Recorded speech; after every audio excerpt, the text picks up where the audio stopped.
Hey there, dear viewers. Welcome to Obsessed with Werewolves.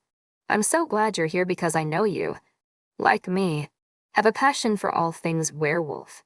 From their captivating tales to their mysterious nature, we're going to explore it all. So, let's dive right in and satisfy our obsession together.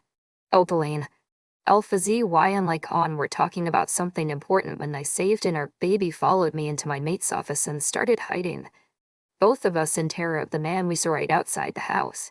I knew when I saw him that he'd come into the house in search of my mate, that might catch the scent of one of us. So we hid in the only safest place there was, wherever my mate was, since he was the alpha, not to mention the other alpha there too. Lykaon let me cower under the desk as he stood up and walked over, so he was standing right beside me, protecting me with his body while his desk provided a place to hide. I didn't know where my friend was, but I was too scared to try and look. From somewhere behind me, I heard ZY say, "Am I missing something?" My mate's only response was, "Get the girl and baby over here quickly." There was a shuffle of movement, a cry of fear, and then Lykaon stepped to the side and helped the woman down beside me, handing her the baby. "Stay quiet and don't move, no matter what," he whispers. I nod and he stands back in place as I hear a knock. "Alpha ZY, what are you doing here?" I hear that deep, cruel voice say in a mocking tone, "Same as you, I presume." The Luna ceremony to welcome Lykaon's mate. There was a chuckle and then my mate said, "What are you doing here?" "In my house. Alpha Aaron sent me ahead to ask you for a favor." He paused, letting the two alphas process what he said. "He would like to have dinner with you and your mate, as a kind of private welcome from him to her." "That won't be necessary. He can just show up at the ceremony and welcome my mate along with the rest." Lykaon replied smoothly. "Is there a reason he needs to see his mate before everyone else?" Alpha ZY asked. I think the man hesitated because he was silent for a long time. Personal reasons he does not share with me. "Why can't he ask me himself?" Lykaon asked. "See, that's the problem, isn't it? If he asked you, you'd snap back like you did the last time and kick him off your land. You've already stood him up once." Alpha Lykaon. "It wouldn't be wise to do so again. He can torture me around. We are of the same rank, with a slight imbalance due to mating reasons." He cut off and I hear nothing for a moment. When his growl shakes the room, it takes all my strength not to whimper. "Lykaon, I am going to ask you this once and once only. Who do you have in this house at this very moment?" I saw my mate stiffen but reposition himself so he better protected us. "The three of us." Max Brady, my fated mate. Legs flashed around me and my wind spun with the beat of the heavy techno music the DJ was playing. "And my mate is somewhere, probably drawing in the library." The man growled again and I heard the door slam shut. There is silence before another door slammed and we hear a muffled roar split the bright sky outside. From beside me, the woman is frozen, eyes wide and staring at nothing, seeming to be somewhere else. I wasn't sure she was breathing and waved my hand in front of her face, getting no response. Why in the hell was VUK here? Alpha ZY snarled, like unsighted and bent down, looking at me and the woman. "Opaline, can you take her baby real fast while I help her out?" He asks softly. "What if he comes back?" I whisper. "He won't. Not right now. Anyways, just hold her child while I help her out." I do as I'm told and watch as he pulls the woman out and carries her away. A moment later, he returns and grabs the child, handing it off to Alpha ZY before finally holding his arms out to me. "Come here, baby." I wrap my arms around his neck and let him lift me out of the tiny space before sitting in his chair, settling me on his lap. "Lykaon, why is Aaron interested in your mate?" "She's a Himalayan wolf," my mate said simply. "Does he know that?" ZY hisses. I think he suspects it, but won't know for sure until she shifts, which isn't happening for a while. ZY's eyes and is quiet. "Who is she then? And why does she have a child but no mate? Why is she here?" "That," Lykaon says, stroking my hair, "is something either to be revealed later, or to be shared with you by her." I have promised not to speak of her identity or history. I tighten my grip on Lykaon. I can't have dinner with him. That rogue will be there, and probably finishing the job he started. He won't finish the job. Opaline, my mate whispers. He won't even get close to you or your friend while I'm alive.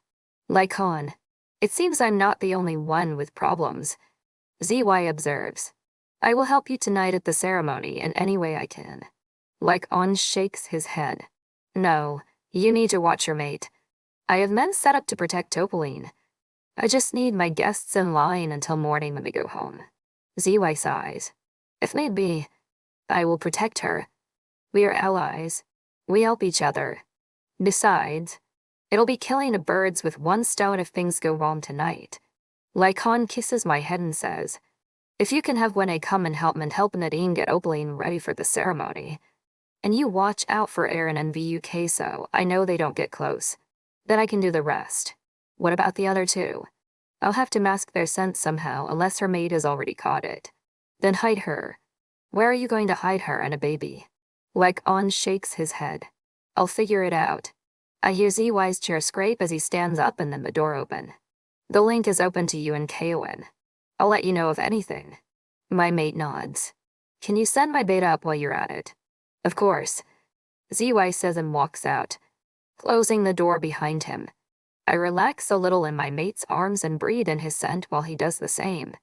I need to make sure everything is ready for tonight. Do you think you'll be okay here with the two girls? Why is the rogue here? I counter instead. Lykaon makes me sit up and wipes my face before his eyes turn stormy. The UK isn't a rogue. He's a beta to Alpha Aaron who wants to kill you. My eyes get blurry with tears. Why was he with the rogues then? What did I do that day to make him want to kill me so badly? How come Alpha Aaron doesn't know it was Himsh? He whispered. Aryan is blindsided by his love for his mate that he is willing to listen to the first thing he hears, which just happened to be VUK's words. Buck lied to him to save his own ass from a punishment he knew would be worse than death. Because of his grief, Aaron did not see the lie for what it was. He wants revenge for his loss and is determined to get it no matter the cost. He doesn't care if it's the truth or not. Vuk is his beta, someone he trusts more than other packs. The one person he'd believe more would be his mate. But even if she were alive, she'd be too afraid to tell him what happened for fear of the torture. I leaned back on him, crying softly and trying to process what he told me. I wanted nothing more than to rip VUK's throat out and rip his body limb from limb. Torture him the way he tortured me and Aaron's mate. A knock on the door had me tense and like on a loud access. I looked back to see Kaowen with a beautiful black woman with striking blue eyes. This is Luna Gwene. She said she was sent to see you. Lykaon nodded and held me as he stood up, then turned and sat me in his chair carefully before kissing my head and whispering, I'll be right outside the door. Just stay here, baby. I nod and let him go.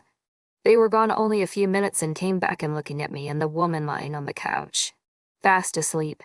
Alpha Lykaon. Maybe the girl should rest. I can help Luna Opaline alone and watch her for anything that might harm her. What I said softly. Kaowen shrugged and crossed his arms. My mate shook his head. Nadine is on her way here along with her mate. The R2LF. He'll protect the four of you from danger and report back to me as soon as something happens. I just want you to worry about getting her ready and that the other girl is taken care of. Before the ceremony, like I said, Kaowen will take Opaline and BER to LF will take the girl and the baby. Don't leave until Kaowen is safely with the two of you. I can't have any mistakes tonight. Luna Gwene nodded and looked at me with a soft smile. Are you ready? Luna Opaline. I looked to Lykaon for permission, and he nods once, his gray eyes reassuring. Go ahead. Opal. Nadine should be here any minute. Standing up, I hesitantly walked towards the door. Gwene right behind me. I pause at the threshold and look back at my mate. I don't want to lose sight of you. His eyes turn concerned and worried. Don't worry, baby. You'll see me soon. This is only because of tradition that I can't stay beside you right now. But you can talk to me like this if you're scared. I give him a soft smile and head towards our room, my heart in my throat and my body trembling slightly. Luna Gwene goes to the bathroom and turns the sink on.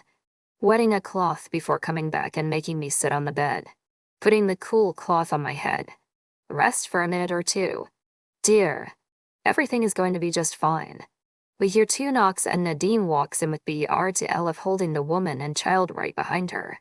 She smiles at Luna Gwene. How are you? Luna. She nods. I am Farron.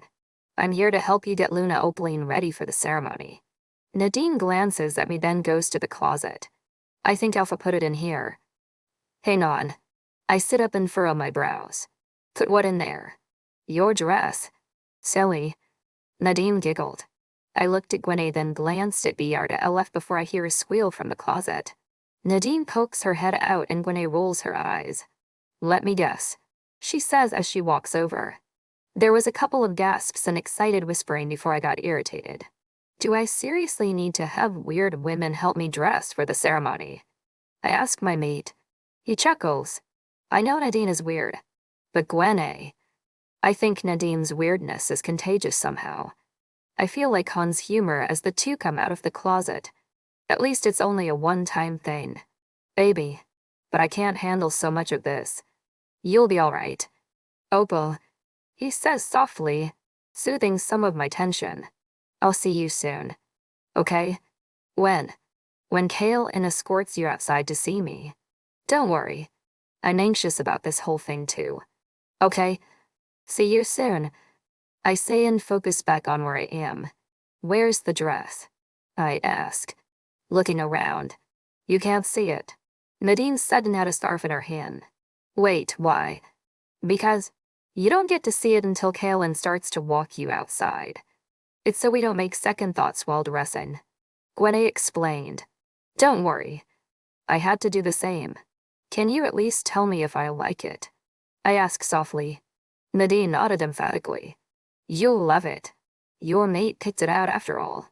I blink. When? When you were away seeing your family. He sent Jene an order form, requesting it to be sent straight to this room and put carefully away into the closet. My jaw dropped. I couldn't believe Lykaon did that while we were away. And he made it a surprise for me to wear at night. My eyes filled with joyous stares and I quickly wiped them away. Can I shower first?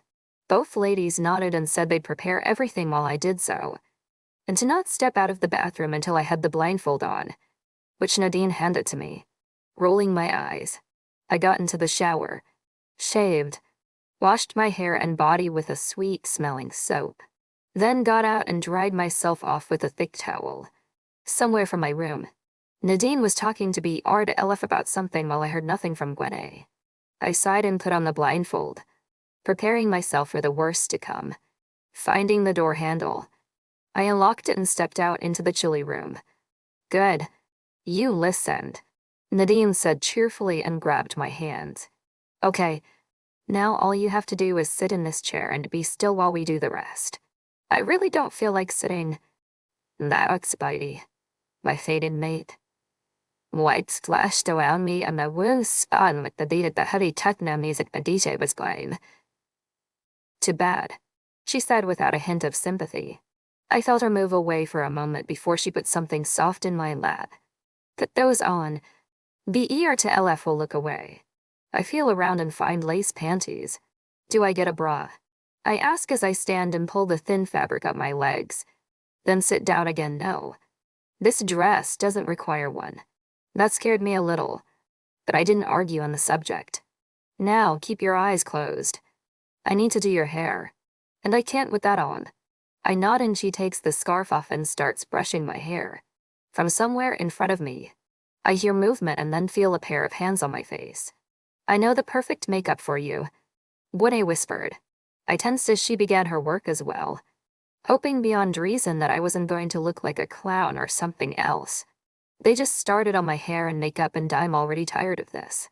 I winked to my mate. He chuckled. Let them. You don't have to do a thing, which is the beauty of the preparation for all Lunas. But I'm only in a towel and it's cold and they're happy. Are they not supposed to be? Baby. I don't know. I grumbled. You're their Luna. Opaline. Or at least Nadine's. She's excited for you to finally be a part of this pack and her leader. She will see this as an opportunity to get a head start on making her Luna feel welcome. All of the pack wants that privilege. And Buene, she's there to help with nerves you have. She's been through the same routine and understands how you might feel. I hum as a way of responding and let mine drift away, not paying attention to anything while the two ladies do their worst on me. Lykaon. Once Opaline left with Gwen Amber and Nadine took the woman and baby.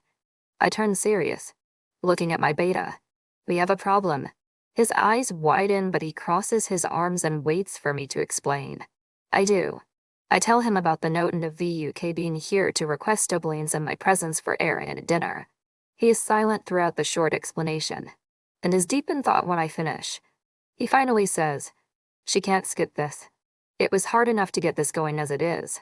She isn't skipping it now that it's here." He pauses, sighing in frustration. "But your parents." Kaylin, I need to help my parents. I say desperately. He shakes his head. "No, you need to stay here and make Opaline Luna. Whoever this is, they are cowards to not confront us head on. They will die if we don't go there and show ourselves." Kaylin glares at me. "What about Opaline? Where is she in all your plans?" "She is your mate."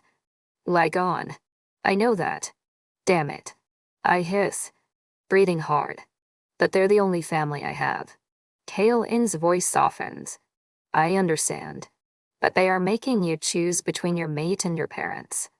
Your mate becomes Luna tonight, and they're trying to stop that for whatever reason. Your parents won't be happy if you sacrifice your mate to save them. You know that." I nod. After a while, we head out to the pack house to see everything ready and people already waiting around. We still had a couple of hours before the ceremony starts, so I wasn't worried. I looked around and ran into the forest.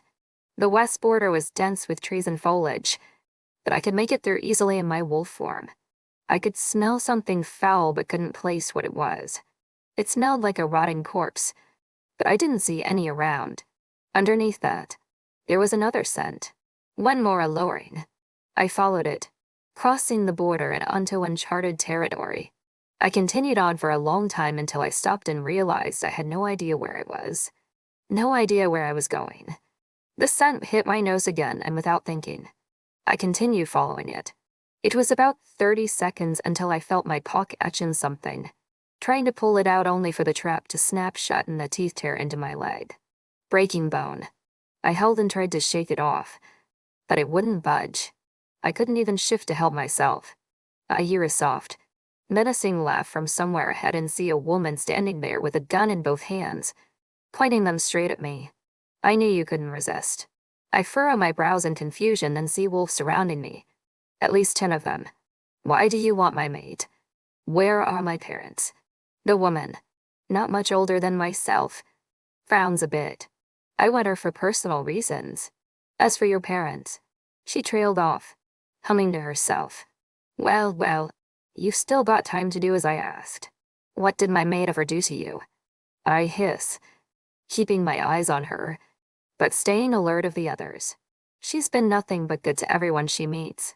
The woman smiles and shakes her head. "She killed my mate. Alpha. She killed him without a second thought. And I would like to return the favor to her. Bring her here at sundown, or you or parents die." I shake my head now. "You're lying. Why would I lie about something so important?" She snarls. With a wave of her hand, she dismisses the wolves and backs away. Sundown. Lykaon. "Opaline needs you." Kaylin hisses. "What's wrong?" "I don't know. But BR said she just shifted and is hiding somewhere in the house." I sigh, running back home.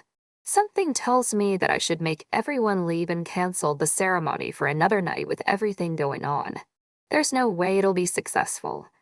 Between air and wanting revenge, the UK killing off females of all ages, and this vengeful woman just now, I don't see Opaline nor myself getting any peace. I burst into the house and immediately hear crashing from upstairs. I go towards the sound and end up in my office. The ER2LF and Nadine are on either side of my desk while Winnie is trying to reach out to something underneath. "Back away," I growl. They all look up and take cautious steps towards the walls behind them. I run around my desk and crouch, finding my mate with her ears back and panic-stricken eyes. We don't know what happened. She just shifted and ran in here, BER2LF said. I look down at her paw and see it carefully pinned against her chest, as if to keep it from being seen. Slowly exit the room and shut the door. I order. The three of them obey, Nadine closing the door behind her. I sit down and watch Opaline as she flicks her ears forward and back, then blinks and whines. I raise my brows. Do you always shift when you're scared? She whines again and lies her head down, ears flat as if in apology. What happened? I ask softly. She gives a low growl, then a whine, then looks away. My brows furrow in confusion, and after a moment, her voice enters my head. I didn't mean to shift. Lykaon. Just tell me what happened, then we'll sort the rest out. She whines again, crawling forward on her belly to rest her injured paw on my leg. I got scared and shifted. I almost hurt Nadine and Gwenny because of what I saw outside. I think someone was watching me, and I couldn't stand it. Someone was watching you. She whines. I narrow my eyes. What were you doing? I was just walking towards the bathroom so Nadine could use the curling iron. I had a towel on, but I wasn't doing anything I shouldn't have. I swear. I close my eyes, taking a deep breath. Kaylin, get in my office. When I look at Opaline, she was licking her injured paw. Bring something to cover Opaline with. I grab her leg, careful not to touch the paw at all, and hold it up. The bones weren't sticking out and she wasn't bleeding, but maybe that'll be different when she shifts. There was a knock and Kaylin walks in. I've got a blanket since her dress is in the room. I grab the blanket from him and wrap Opaline in it. Without being told, she shifts and immediately cries out, "Maratspy, my hated mate." Light splashed around me and my wound spun with the beat of the heavy techno music the DJ was playing. My beta also has a roll of gauze and hands it over. I pull Opal against my chest and take her hand, using the gauze to wrap it. At least it isn't like before. I murmur. She rests her head on my shoulder, face in my neck while I finish up. Then I pull her even closer and look up at Kaylin. Stay with her. I would, but tradition restricts me. You're the only one I want near her if something bad happens. He nods. And surprisingly, so does Opaline, Kaylin says. In the ceremony, I look down at Opaline and see her hair is all over the place and her makeup is smeared from tears. Tell the girls to hurry up. Fix her hair and makeup but make it simple. I want this to happen within the hour so the three of us can go somewhere. Kaylin nods again and steps out to give us some privacy. Opaline is finally relaxed and is breathing softly onto my skin. I almost think she's asleep when she says, Kaylin needs a mate. I know. I hope he finds her soon. I swallow a lump in my throat and finally pull her up so I can look into her Celeste eyes. Baby, I need your help and I wish I didn't have to put you through this. But I really don't have any other choice. What is it? She asks softly, worry in her eyes. My parents. I say simply. I thought they were traveling. They did. Until they were taken and used as bait. She bites her lip and looks like she's in deep thought. They're bait for me in order to lure you into a trap, where a woman wants to do something because you killed her mate. How does she know I killed her mate? I shake my head. I don't know. Baby. Now a look of frustration enters her eyes. Why am I being blamed for killing everyone's mate? Sighing, I pull her into another embrace and kiss her head. I know this is ridiculous and I wish it were different. But I have no idea what to do to help you right now. Or my parents without risking your life as well. I'll go, she says weakly. I shake my head, but she nods. I'll go and say to your parents. It's the least I can do when you're doing all this other stuff to protect me. I want to help. I don't want you hurt. She holds up her bandaged hand. I don't want you hurt more than you already are. Then, I amend. Opaline shrugs. It's for my pack. Your parents are a part of the pack. So is Luna. I feel obligated to protect them as well, even if they've been Alpha and Luna before. I sigh and squeeze her tightly. Thank you. Opaline, I promise nothing will happen to you. And I promise your parents will be fine, she says and sits up, smiling softly. She kisses my lips and wraps her arms around my neck. I let her continue to kiss me for a few seconds until we hear another knock and pull back. She looks irritated and disappointed but sighs. I guess I should go. I cup her face once more so she can look me in the eyes when I say, if anything is wrong or you're scared, tell Kale in. Let him help. Okay? She nods. I will. Opaline. Kaelin told when A and Nadine went like on set and they nodded and hurried me along. They redid my makeup and fixed my hair, half up in a princess ponytail while letting the rest fall down my back and about my shoulders. They made me close my eyes, however, to put on the dress. I felt myself step into this gauzy material, hearing it swish against the floor. It was tight around the middle and chest, and I felt thin fabricated sleeves wrap around my arms all the way down to my wrist. My back was exposed all the way down to my waist. That was Spidey. My faded mate. Lights flashed around me and my wounds spun with the beat of the heavy techno music the DJ was playing. When I ran my hands down my front, I felt beads galore sewn into the fabric that flowed past my feet. I heard a whistle as Kaelin was instructed to turn back around to judge. Lykaon is going to be awed by you. Opaline. I blushed. Can I open now? I felt hands smooth my hair and dress. Then nothing. Feeling anxious, I shifted from one foot to another, getting nervous again. Finally, Nadine whispered, Go ahead. Luna. I opened and immediately saw myself in the mirror. The dress was beautiful in its off-white hues. There were pearls and beads everywhere, making intricate designs, and a long train of extra fabric that was behind me, sweeping against the floor. It took my breath away. I turned a little and saw my back was indeed bare. But the dress in contrast with my hair made me look like the moon in the sky. I couldn't believe how good I looked. Ready? Luna. Opaline. Kaelin whispered. I nodded, dazed lie, still speechless from how I looked. He walked over and held his arm out for me to take. I didn't. He led me to the door. At the threshold, he paused and turned back. Nadine. Would I follow us? BR2LF. Help the woman and her child to a safe place. With that, he led me down the stairs to the front door. I hesitated. Kaelin, what about shoes? He looked down at me with a small smile. You'll be fine. Trust me. Lykaon had made sure the pathway was smoothed out before night. What if my dress gets dirty? Do you really think you'd let that happen? I furrowed my brows. He chuckled and opened the door. You'll see. I look out to see torches leading away from the house into the darkness. My grip on his arm tightened a little as we stepped on the soft dirt. I dug my toes in for a minute before Kale and started following the path of torches. I realized we were going towards the pack house and found myself even more nervous than before. I wasn't sure I could do this in front of everyone, let alone other Elfis. Kaelin stopped and turned towards me, as if sensing my uneasiness. It'll be all right. Luna, you can do this. Just focus on Lykaon and not the audience. You'll do just fine.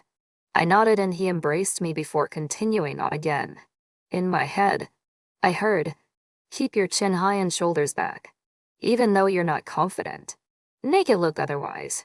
I listened, straightening up right before I noticed we were behind a bunch of people who had been split down the middle to make an aisle. At the other end was a little raised platform where Lykaon stood, waiting for me with his hands in his pockets.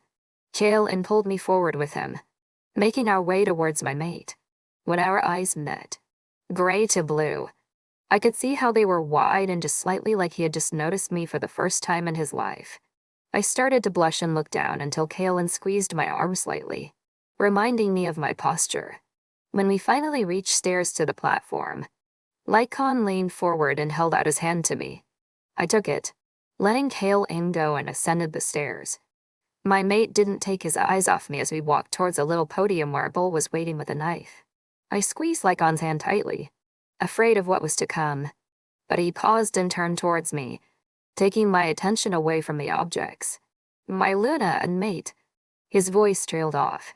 The audience was silent, holding their breaths and waiting on the edge of their seats for what was to come next. My mate put a hand to the small of my back and turned towards the people. Welcome. to this special ceremony. The Alphas and Lunas especially. Some nodded in acknowledgement while others stayed still. Tonight, you are all going to meet my mate and Luna to my pack. Blue Oasis. My people will drink to make a bond with her while the rest of you are welcome to watch. I stayed silent, looking over everyone. I could tell who the Alphas were because they held so much power and seemed bigger and stronger than everyone else. I saw Alpha ZY standing near the back with his mate Gwenay. I saw VUK standing near who could only be Aaron standing in the middle where a few of Lykaon's men were circling precariously. I even saw my parents and Jock, feeling a little less scared now that I knew my family was here to watch. I saw my pack most of all. The one I'd help Lykaon lead in the future. The one who'd accept me as their own. The one I'll risk my life defending as I have already done so. My mate looked at me with a small smile. Please help me in welcoming Luna Opaline of Blue Oasis. Cheers went up from all over and I almost put my hands up to cover my ears. When my mate held up a hand, they fell silent almost immediately. She is accepted of being Luna and the responsibilities that come with. She is ready to take on her role and help me in ways no one else can. I blushed and looked at him. His smile broadened and he held out his hand again. I took it and he led me to the bowl. Softly, he whispered, "Don't worry, baby. It's only a slash on your palm. It will only sting." I nodded, but felt my panic rising. Lykaon pulled me in front of him, pressing himself to my back and wrapping his arms around me to hold both my hands. I say, "Just blood." He kisses my head. "Just blood." Taking a deep breath, I grab the knife and hand it to him, holding my palm over the bowl and closing my eyes. "Okay." He took my wrist and pressed the blade to my skin. Then, in a swift movement, sliced my skin open and I felt a sharp sting. Sucking in a breath, I make a fist to squeeze the appropriate amount of blood. Lykaon set the knife down and someone came up and gave him a bandage, which he wrapped around the wound. I almost laughed, thinking how now both my hands were bandaged. "Turn and face me, baby." I do so, looking straight into his eyes that swirled with the firelight. Lykaon kneels before me, holding my hands in his and bows his head. "Will you help me, Opaline, cherish and lead this pack, be my mate as well as my Luna, and help us look forward towards the light?" I swallow the lump forming in my throat. "I will." He looks up at me, eyes shining and mouth curved up. "Will you be there when your pack needs you most?" Nodding, I say in a shaky voice, "I will." Lykaon stands and pushes a stray lock of hair behind my ear. "My parents have already given you their blessing, but if you wish, you can get it personally when they return." I could feel my heart pounding in my chest as I nod, unable to say anything. He turns and picks up the bowl, handing it to Kaolin. Now the pack might become one with the Luna as they have become one with me. There was excited murmuring as the bowl was passed around quickly, heads dipping to drink a drop of my blood. I gasped as the bonds started connecting, feeling so many bonding with me that it took my breath away. I couldn't see straight and held my head feeling slightly dizzy. "Lykaon," I hissed. Arms went around me and a chest pressed against my face. "Block them out, baby. Just block them out." I shake my head, feeling so much pressure there. "I can't." Deep breath. "Opal, I'll help you when this is all over," he whispered. I clung to him, silently crying into his chest at the headache forming from the many bonds being connected. I heard many voices at once flowing in and out of my head like tornadoes striking and swirling away. It wouldn't stop, just continued to hit me again and again. My grip on him tightened until I heard a soft hushing sound. "Lykaon," Kaolin shouted. Lykaon jerked, and the next thing I know, he's pinned me to the ground, curled around my body like a shield. My back ached, but it was nothing to my head. What the hell is happening? Maddox Brady, my fated mate. White splashed around me and my wounds spun with the beat of the heavy techno music the DJ was playing. I was aware of feet pounding on the ground around us, shadows blocking out the light of the fires, and orders being shouted by multiple people. As my head began to go from pounding to throbbing, my vision cleared and I realized we were still on the ground with bodies creating a wall around us. What happened? I ask Lykaon. He looks down at me and presses his brow against mine, breathing me in deeply. We're being attacked. By whom? That one who has my parents. His voice cracks at the end and I feel my heart drop. We should go. I trail off as I squirm to get up. He tightens his arms around me, his eyes darkening. You aren't going, but your parents. I'll figure out a way to help them. But I'm not letting you risk your life when you're so vulnerable. But I promised I'd help. I remind him. You promised you'd let me help you. Besides, I'm Luna now. I'm expected to help my pack. Opaline, I give him a hard look. I'm going to help you. We will get your parents back and I will be fine. I just have a headache, but I'm not vulnerable. We stare at each other for a long moment, neither of us backing down until we hear, Alpha, I know you're here. I know you have your mate with you. Bring her here and I'll let your parents go. The great Alpha Ariston and Luna Lyle will not be harmed if the both of you come forth and face me. Lykaon sighs and stands up. That helps me. Stay beside me. Okay. I nod and brush off my dress, even though it still looks perfect. He links our fingers together and takes my hand, pulling me through the wall of people who made up our pack. They parted for us, and I saw a woman with deep brown eyes and short brown hair. She had on tight black clothing and held the handheld guns pointed right at us. I furrowed my brows at her, wondering who the hell she was. Lykaon tightened his grip on my hand, warning me to stay close. Behind the woman, I saw a dozen or so wolves and a half circle around her, rolling and snarling at us. I roll my eyes and stop beside my mate, locking my gaze with the woman's to see hatred and unadulterated anger. Follow me alone, and don't try anything or else someone dies. I look around and see everyone staring at us, including the other Alphas and Lunas. The woman walked into the forest and gestured for us to come, while her wolves took up the rear, careful not to step on my dress. I glance at Lykaon and see he's stiffened deep in thought. His eyes look down to the ground in front of him, almost in a defeated way. How is it that I'm being the strong one when it's supposed to be him? We stopped at the border where the woman whistled and 4 wolves came out of the foliage dragging along Alpha Ariston and Luna Lyle. Lykaon's body went rigid. They didn't look beaten or bloodied, just exhausted. When they spotted us, their eyes softened towards their son and widened at me, as if in shock. The 4 wolves set them down, lying them carefully on the forest floor behind a woman, and Lykaon's parents didn't fight it. Lykaon's voice was hoarse when he said, "Let them go." "I will." A pause. "Actually, they're free to leave whenever they wish, seeing as you're here." She snapped her fingers and 1 wolf started untying my mate's parents. They did no harm to me, so I did none to them. Frankly, I wasn't wanting to kill them, but threaten you anyways. Lykaon growled. I squeezed his hand and spoke.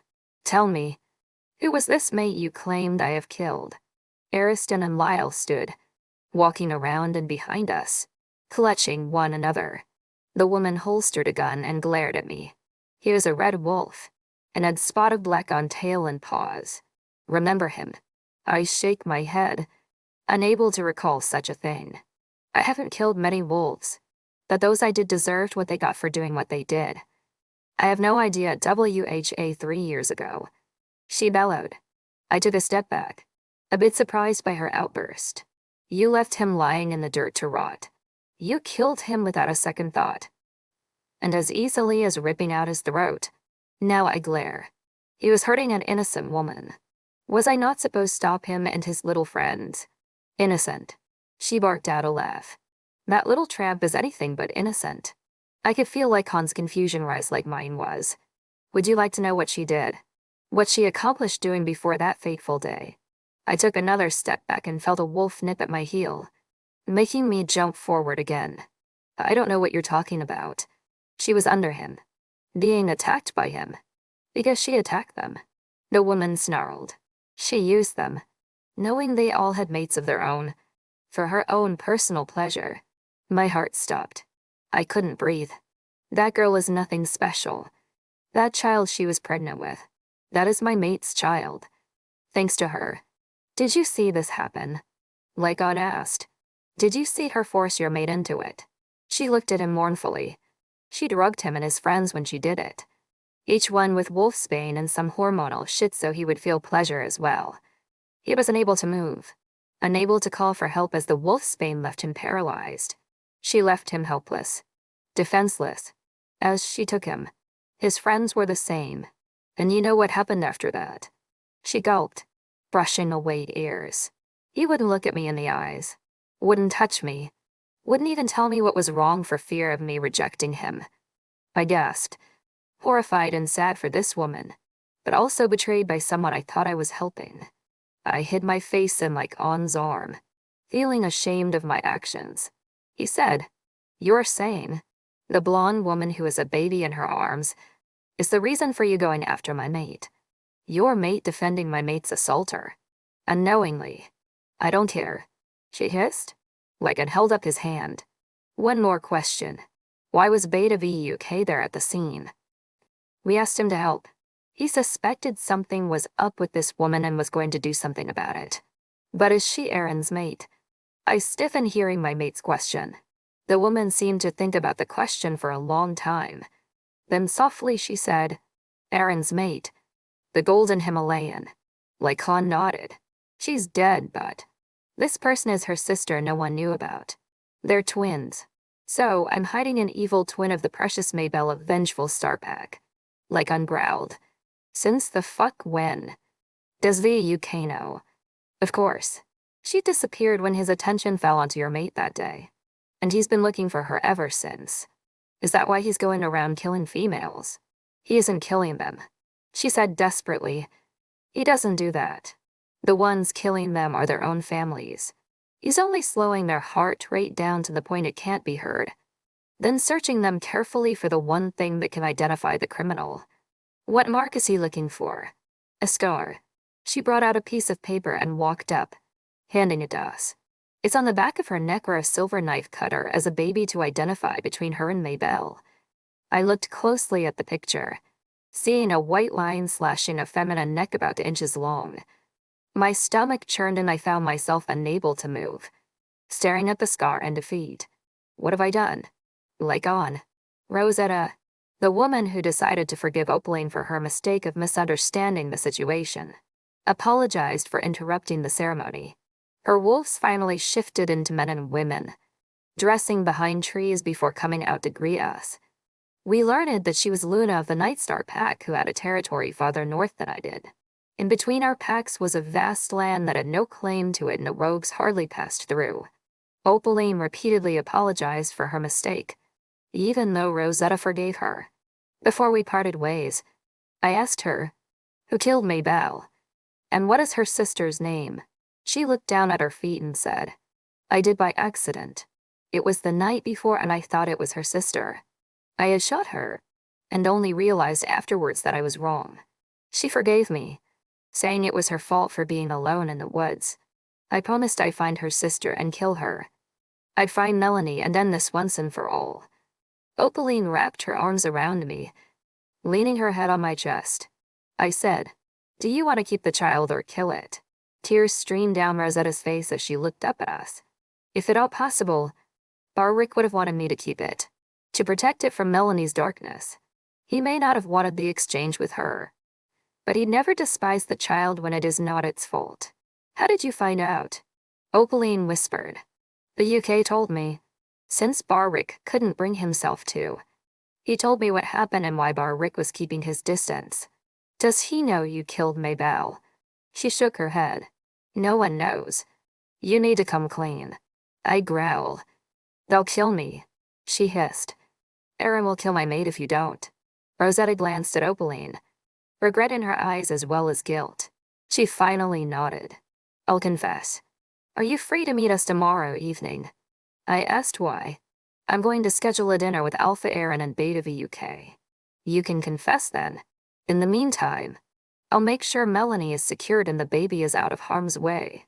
Rosetta's eyes widened in surprise. "You'd do that? As long as you tell the truth and promise me that she is who you say she is. Just look for the scar. Let VUK help you." I shake my head. I am not letting VUK help me. I have men of my own who can do that. I kiss my mate's head and wrap my arms around her. Besides, the UK and I aren't on very good terms right now. Rosetta's eyes flickered between me and Opaline for a moment before nodding. I'll meet you at your pack house around 5. Good. Now get off my land and stay away until then. She backed up, crossing the invisible line, and her pack followed. Shifting into a Himalayan, she howled and took off into the trees. Opaline sighed in behind us. My father said, "I'm getting way too old for this." I turned and looked them up and down. Glad they weren't hurt. Are you two all right? We're fine, my mother said with a small smile. A little shaken up but healthy and alive. Lykaon, are you going to introduce us? My father said, looking at my now trembling mate. Mom, Dad, I'd like you to meet Opaline, recently appointed Luna of the pack, as well as my mate. I looked down and kissed her. Opaline, this is my mother and father, previous Alpha Ariston and Luna Lyle. Come here, child, my father said soothingly. Opaline widened her eyes and shook her head. I'm not going to hurt my son's mate. I may be cruel to some people, but not to family. Her eyes widened even more, and I was afraid her eyes would pop out. I unwrapped her arms and pulled her in front of me, her back against my front with my hands clasped on her stomach. My father's all bark and no bite. Baby, he won't hurt you. My parents chuckled, and this seemed to reassure my mate because she took a hesitant step forward. I let her go and watched her slowly step into my father's arms, letting him wrap his arms around her in a gentle embrace. She relaxed and hugged back, then switched to my mother. I watched in silence as my father took her good hand and looked her over as if she were his own daughter. You're beautiful, Luna Opaline. I'm sure Lykaon and the pack are delighted to have you. Opaline blushed and looked down. My father let her go and she came back to hold me close again. I sigh. We should get back. Kale Inn is probably getting a search party ready for us. My mother shook her head, smiling. I can't believe you made him beta. Why wouldn't I? I would have thought you'd choose someone like Kurt. I stiffened. We have a lot to talk about when we get the chance. My parents looked at me but said nothing as we walked home. As soon as we passed the tree line, Nadine and Kale Inn ran up to us. Lykaon, thank the goddess you're still alive. Nadine panted. What's wrong? Kale Inn ran a hand through his hair. She's not where we are to LF put her and dumb. Opaline narrowed her eyes. What do you mean? She's not where we are to LF put her. Where is she? Kale Inn looked momentarily surprised at my mate's angry voice, but looked away immediately. We're not sure. The ER2LF is in the pack hospital and won't be able to talk for a while. Is he hurt? I asked. I don't know. Nadine. Well, Nadine, I can't feel the bond between us. She cried. Opaline went over and hugged her. There's nothing like it was somehow broken. My anger turned into rage. Opaline, I want you to take Nadine to the house and go upstairs to the office. Lock yourselves inside and don't come out. I order. She locks her Celeste eyes on mine and seems to want to protest until I say, Nadine needs you right now. Okay. She nods. Will you tell me? I'll tell you. I'll come see you in a few. She gives me a small nod and hurries Nadine away. When I can't see her anymore, I turn to Kale Inn and my parents. Kale Inn, where is the baby? He hesitates, then says nothing but walks away, gesturing us to follow. We go all the way to the playground where kids usually are the most and get to one of the jungle gyms to see the baby inside an airtight box, looking at us with wide amber eyes. What if the children found it in there? Said they couldn't find how it got inside. Nadine and I kept the children away, but we need to hurry before it loses oxygen. My wolf takes control without shifting and his claws extend, before slashing the box in half effortlessly. The baby whimpers softly, but when I return to normal, it smiles and starts giggling. I pick it up and tell the others to follow. A scream sounds from near my house and I stiffen. All of a sudden, I hear, Lykaon. Fear takes hold, and I almost forget I have a child in my arms as I run towards my mate. My heart is going 100 miles a second and I'm not sure what to expect. Kale Inn follows me, keeping pace on my heels as we arrive just outside my house. I look around but see nothing. Opaline, Lykaon. Up there. Kaelin hisses. I look up to the upstairs windows and see blood-stained windows. Lykaon. I hand the baby to Kaelin and rush inside and upstairs to where Nadine and Opaline are staring down the hallway to the bedroom door where Luna Wene's body was hung. I curse under my breath and grab Nadine's and Opaline's arms, pulling them down the stairs. Come on. I growl at them. They snap out of their trance and run down, bumping into Kaelin. Get them outside and get everyone to the pack house. Now what the hell happened? He hissed, pulling the girls. Just go. Damn it. He obeys and I go back upstairs to walk into my office and see Michael's body on my desk. Blood splattered everywhere. I take another step in and hear a click. Then the door slams behind me and a whoosh is heard. All four walls light on fire, including Michael. I look around, finding the only way out is the window. The room slowly starts to fill with smoke and I begin to cough, my eyes and nose stinging. I put my face in my shirt and go over to my desk, finding papers turned to ash and cinders. I curse and hear shouting outside the door. Lykaon. Get out of there. Kaelin bellows over the roaring flames. My eyes dart around in a panic. I didn't want to jump out the window for several reasons, but it looked like that was my only choice. Backing towards the opposite end of the room, I brace myself for the pain and run. I close my eyes and slam into the window, breaking it into a million pieces and flying into the cool night air. For a moment, I feel nothing but air all around me, suspended. Then I drop. Pain shoots throughout my body as I hit the ground hard. Groaning, I'm unable to move for a moment, feeling like I broke every bone in my body. My eyes are still shut tight, not wanting to see my surroundings, unable to take what I might see. There are glass shards cutting into me all over and another sharp pain in my shoulder that I landed on. Damn it. I hiss. What the fuck is wrong with you?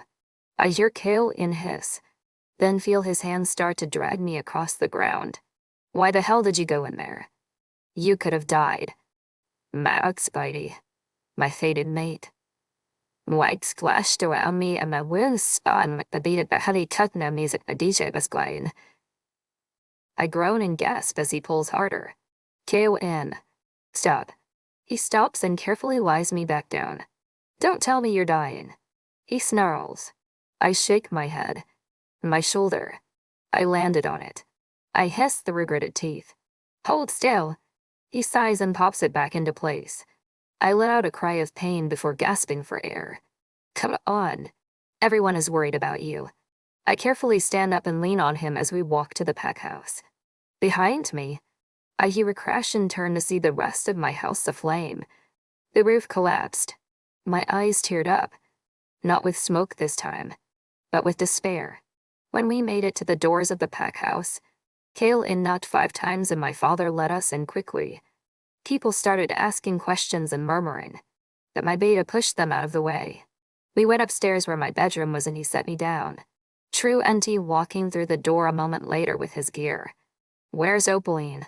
I asked Kaelin. Last I saw her, she was in the kitchen with Nadine and ZY. ZY didn't look so good, but he's alive. True NT pulled out glass shards and I hissed. Wene is dead. His mate is dead. That's why. I know. Opaline told me. He sighed and ran a hand through his hair. Lykaon, why didn't you follow us? Why did you go into the office? I shook my head. Because I had no idea why I went in there. I just knew that something else was wrong and had to see what. It doesn't matter. True NT checked my face. Arms, legs, chest and back before sighing. You should heal up quick. I got as much as I could out. So you're good to go. I nod and dismiss him. Kaelin crossed his arms and stared at me and I knew what he wanted. The gold-haired bitch is Melanie, the unknown twin sister of Maybelle. She was raping mated men and the baby is because of that. Rosetta, the person who sent the note, has been trying to find her. When Opaline found Melanie and killed those wolves, she killed Rosetta's mate unknowingly. So, now my parents are back and it turns out that VUK isn't a criminal after all. Just trying to help. And we need to get Melanie as soon as possible. What about Aaron? Who killed? Kaelin, I say and look up at him, barely able to hold my head up. Opaline or my parents can explain. I can't right now. He nods and softens his eyes. Are you sure you're okay? I shake my head. No, I'm not. 2 people died in my house that is now up in flames. And my mate saw the horror. Not only that, but she blames herself for all of this happening, and now she must meet with her in VUK tomorrow night for dinner so we can clear up this mess. I am not all right. How can I be all right when her ceremony was messed up? How can I be all right when my mate is the target of everything that happens? How the hell can I be all right with any of this? KON. He doesn't say anything, but he doesn't have to. He knows there's nothing he can say that will change my mind about the facts and my opinions about them. So he quietly leaves me alone, closing the door with a soft click, and I lay back and close my eyes, seeing everything that just happened flash through my mind. Before I can even get comfortable, I'm asleep. Opaline. It's morning and I woke up with cramps in my body from sleeping on the kitchen floor with Nadine and my mother. We spent the night together, crying and hugging. I didn't know where Lykaon was, but I assumed he was going to be okay since Kale and didn't say anything about him dying. I couldn't get the image of Luna Gwenet's body out of my head. I didn't want to talk about it with Nadine because she was scared enough, and not with my mother because she'd only worry. I wasn't sure if I could talk to Lykaon about it either. I stand and go into the living room where more people slept soundly. Not finding what I want, I walk around a bit and find my way outside and towards what used to be Lykaon's house. I had no tears left, so I didn't cry. I was just frozen in shock as smoke still billowed into the sky. Seeing as it is mostly cooled, I walk over and open the door. Before I could step inside, though, an arm wrapped around my waist and pulled me away. I yelped and struggled until the soft whisper made me relax. There's nothing left. Baby, I don't want you to get hurt by having the roof collapse completely. But our stuff, we can get new. Opaline, we're just not going to find anything in there. His voice was scratchy and hoarse. What about Gwenet? She's gone, burned along as well as everything else. He turns me around to face him and cups my face. Why did you come out here? I shake my head. I was walking around. I ended up here and I was going to go in and see whatever else left. I take a deep breath and look down. What happened? Did she do that? Yes, and Gwenet wasn't the only one who died last night. I found another body in my office and was trapped inside when the fire started. I had to jump out the window to escape, and Kaelin helped me to the pack house. I wrapped my arms around his neck and put my face in his chest. You could have died. I hiss. But I'm here. Baby. Alpha Lykaon. Luna Opaline. I looked behind me to see the UK walking up to us. His eyes settled on me for a moment before pointing behind him towards the forest. Care to explain what happened before everything went to shit and we were sent to the pack house? Why did you two disappear? And who killed Alpha ZY's mate? Lykaon pulled me closer and kept his arms around me. Vuk, we have a few things to discuss with you and Aaron. Care to join us for dinner? We can explain everything then, though I am quite sure you know half of it. Vuk stood straighter and narrowed his eyes at Lykaon before looking at me. Where did that baby come from? Where did you find it? I hardened my eyes on him. Like my mate said, we'll explain everything over dinner. Please, be patient until then. I saw a smirk grace his lips before he said, Nice to see you again. Luna. He bowed slightly and Lykaon tensed, tightening his arms. I see I didn't kill you before. Are you trying to get yourself killed? The UK Lykaon growled. Buck ignored my mate completely and focused completely on me. I knew I recognized your smell when I was in that house. Tell me, how did you survive? Before Lykaon did growl anything else, I smirked. Tell me about the males I killed then, and I'll tell you how I live to this day. His smirk turned into a grin. Still a feisty she-wolf. I'm glad to know that hasn't changed. He bowed again, keeping eye contact with me, and backed away. Dinner it is.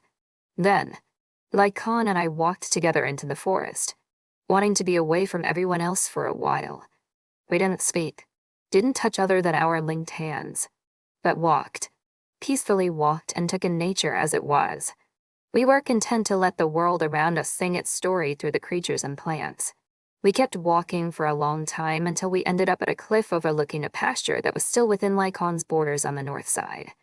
I sat and just gazed out, clearing my mind and letting the brush my hair about.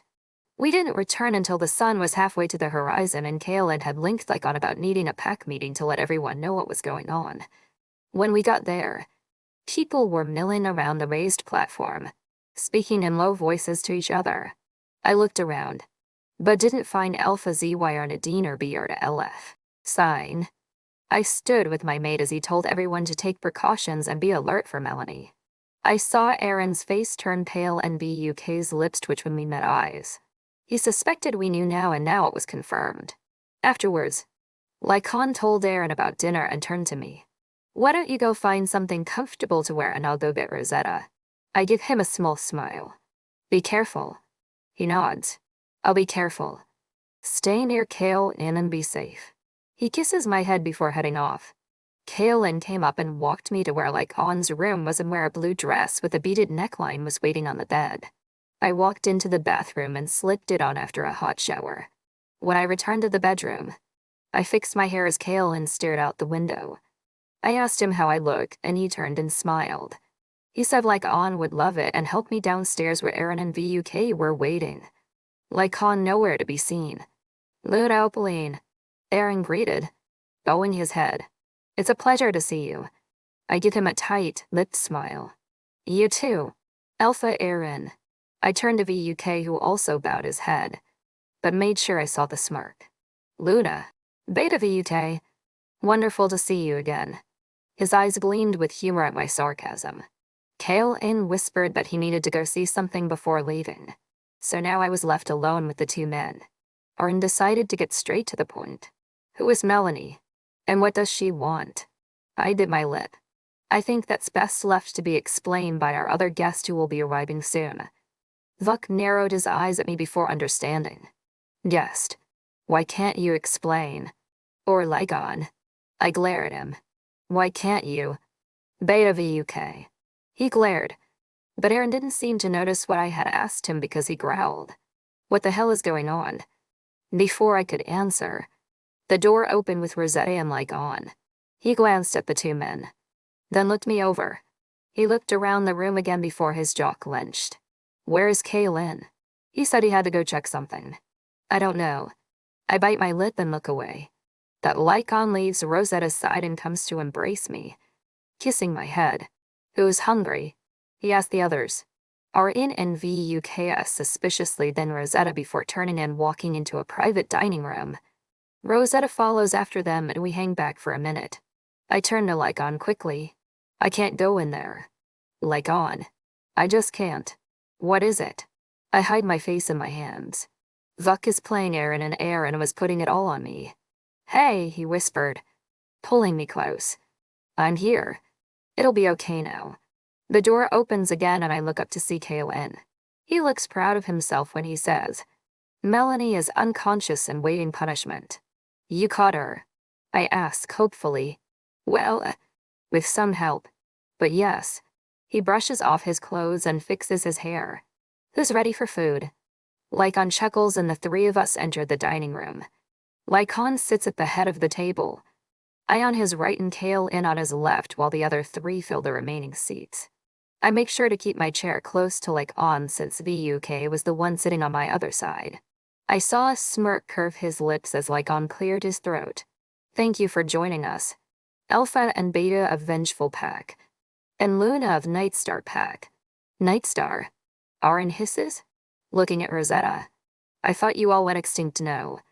"I can assure you we are all still here." She says venomous lie. After a moment, the dishes arrive and we all begin eating. Rosetta says after a bite or two, "Where is the child?" "Asleep," I announce. "One of the girls is with it." I haven't been able to see if it's a girl or a boy, so my apologies. "It's a girl," she says softly. Vuk looks at her, then at me. "So, Luna Opaline, are you going to explain what this is about?" "I will," Lykaon said a little harshly. "All right." The Beta said slowly.